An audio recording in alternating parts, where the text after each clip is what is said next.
आइए बच्चों, आपका स्वागत है। और आज मैं आप लोगों को परिमेय संख्याओं के निरपेक्ष मान पर जो है आधारित प्रश्नों के हल कैसे करते हैं वो सिखाऊंगी। जैसे कि आपका यहाँ पर प्रश्न नंबर 3 देखिए, इसमें x का मान दिया है -1/2 और y का मान दिया है 3/4। ठीक है, और आपको इसमें निकालना है x + y के जो निरपेक्ष मान है वो कितना आएगा। ठीक है, उसको जब हम प्लस करेंगे तो हम हल करते समय x के मान को लिखकर, x का मान हमारा -1/2 है और इसके निरपेक्ष निशान को लगाएंगे और y को लिख देंगे 3/4 और इसके भी निरपेक्ष मान का निशान लगाएंगे। ठीक है, तो इसको हमने जैसे आपको बताया था कि जब भी माइनस होता है एक माइनस निशान लगाइए और ब्रैकेट के अंदर उस माइनस परिमेय संख्या को लिख लीजिए। ठीक है, तो यहाँ हमने वो लिख लिया। और जिस परिमेय संख्या में कोई निशान नहीं होता है, परिमेय संख्या निरपेक्ष मान के निशान से बाहर निकाल देते हैं। ठीक है, तो ये हमारे पास अब सवाल आया। अब ऐसे सवाल को हल कैसे करना है, तो सबसे पहले तो ये माइनस माइनस कैंसिल करके और आप लिख दीजिए 1/2 + 3/4। ठीक है, अब यहाँ आप क्या करते हैं कि आप हरों का, ये 2 का और 4 का जब लसापा निकालेंगे तो 4 आएगा। और हल कैसे करते हैं, 2 के पहाड़े में 4 2 बार में आता है तो यहाँ 2 से गुणा करेंगे और 4 में 1 बार में आता है तो यहाँ आप 1 से गुणा करेंगे, यानी कि 2 + 3। इसका मतलब आपके पास 5/4 आया। ये हुआ आपका आंसर। क्या देखिए उन चारों ऑप्शन में है ये आंसर? बिल्कुल है। ठीक है, अब आपका चौथे सवाल को देख लेते हैं। यहाँ पर चौथा सवाल है कि आपको दिया हुआ निरपेक्ष मान के अंदर माइनस है और फिर ब्रैकेट में 3/-7 है और उसके निरपेक्ष मान को निकालना है। ठीक है, तो अब इसको आप किस तरीके से हल करेंगे? इसका हल आपको करने के लिए आप जैसे ये आप यहाँ पर निरपेक्ष मान के अंदर ही ये माइनस कैंसिल हो जाएगा, तब आपके पास बचा 3/7 निरपेक्ष मान। तो अब यहाँ पर ना प्लस है, ये माइनस है नहीं, तो निरपेक्ष मान के निशान को हटा दीजिए और आपका 3/7 आंसर आ जाएगा। ठीक है, तो देखिए क्या इसमें 3/7 है, तो इसका मतलब ये इसका उत्तर हुआ। प्रश्न में आपको 4 सवाल दिए हुए हैं जिसमें से आपको निरपेक्ष मान दिया हुआ है और उन निरपेक्ष मानों का मान निकाल के और बताना है कि कोई संख्या, कौन सी संख्या बड़ी और कौन सी छोटी हो रही है। तो यहाँ आपके हिसाब से मुझे ये चौथा सवाल थोड़ा सा बड़ा लग रहा है, तो मैं इसी सवाल को हल कर देती हूँ। ठीक है, ये सवाल आपका दिया निरपेक्ष मान के अंदर माइनस है, फिर आपका 3/8 है प्लस 1/12 है और फिर आपका ये इस तरीके से है।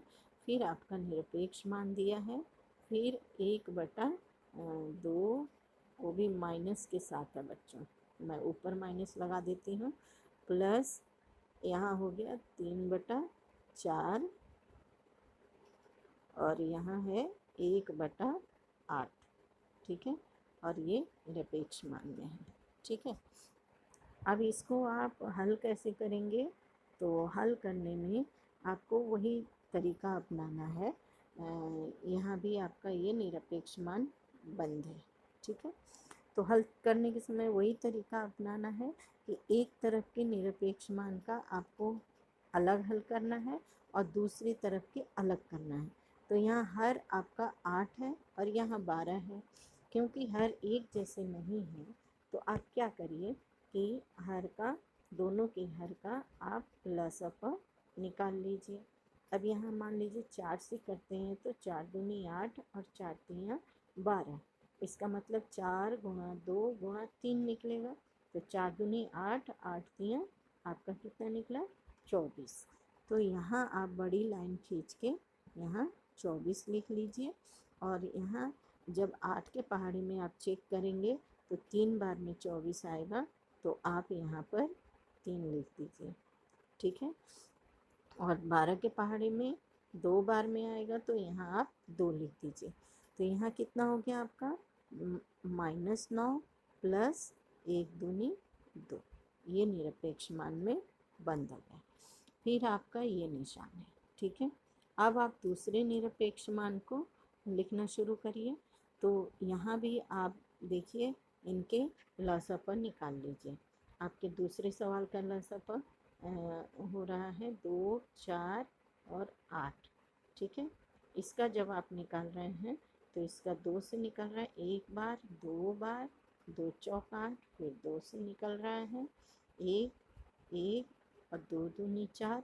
इसका मतलब 2 दूनी 4 और उसमें 2 से गुणा हो जाएगा, क्योंकि जब हम इसको फिर से निकालेंगे तो ये हमारा 1, 1, 1 आएगा, तो ये 2 यहाँ आके गुणा हो जा रहा है।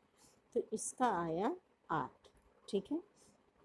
2 के ठीक वैसे ही 2 के पहाड़े में 4 बार में तो 1 चौक 4 माइनस के साथ, प्लस 4 के पहाड़े में 2 बार में तो 3 दूनी 6 प्लस 1, ठीक है। और निरपेक्ष मान की लाइन वैसे ही खींच देंगे।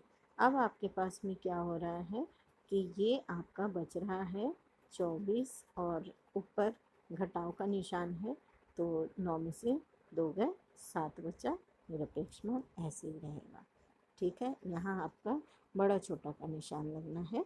और ये आपका हो रहा है 6, 1, 7 और 7 में से 4 गए 3 बचा। यहाँ माइनस का निशान नहीं लगेगा क्योंकि ये छोटे अंक के सामने माइनस का है। तो ये आया आपका।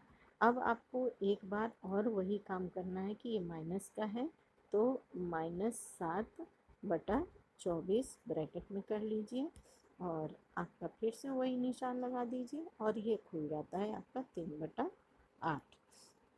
इसका मतलब आपके ये माइनस कैंसिल होके बच रहे हैं 7 बटा 24 और यहाँ आपका हो रहा है 3 बटा 8। लेकिन अब हम निशान अभी नहीं लगा सकते हैं, क्यों? क्योंकि दोनों के हर अलग अलग हैं। तो हर के आप लसापा निकाल लीजिए और उसको फिर से बराबर कर लीजिए, ठीक है। मैं यहाँ पर आपको हर के लसापा निकाल देती हूँ इस जगह और आप देखिए फिर कैसे करते हैं। ये है आपका 24 और 8। वैसे भी बच्चों आप पहचान लेना, बड़ी संख्या ही आती है।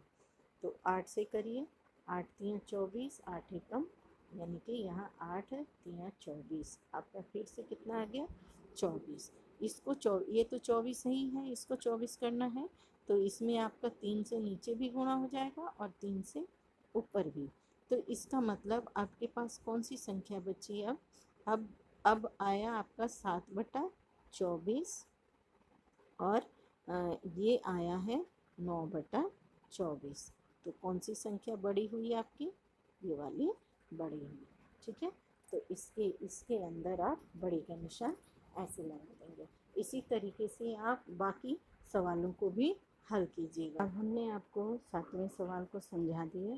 अब 8वें सवाल पर ध्यान देते हैं। तो यहाँ आपका x और y का मान दिया हुआ है और पहले आपको x प्लस वाई और उसके बाद में x के निरपेक्ष मान और उसमें y के निरपेक्ष मान को प्लस करके दिखाना है कि दोनों ये इक्वेशन सही है कि नहीं, और दूसरे में गुणा का है। तो बच्चों मैं आप लोगों को इस सवाल के दूसरे सवाल को समझा देती हूँ, जिसमें हमें बताना है कि क्या x और y के गुणा का निरपेक्ष मान अलग अलग अगर हम x का और गुणा y का करते हैं तो उतना ही आता है। तो यहाँ हम क्या करेंगे कि x और y के मान को रख देंगे। तो मान क्या है आपका?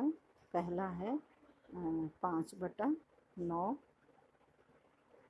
आपका है 5 बटा 9 और गुणा है 2 बटा 3, ठीक है।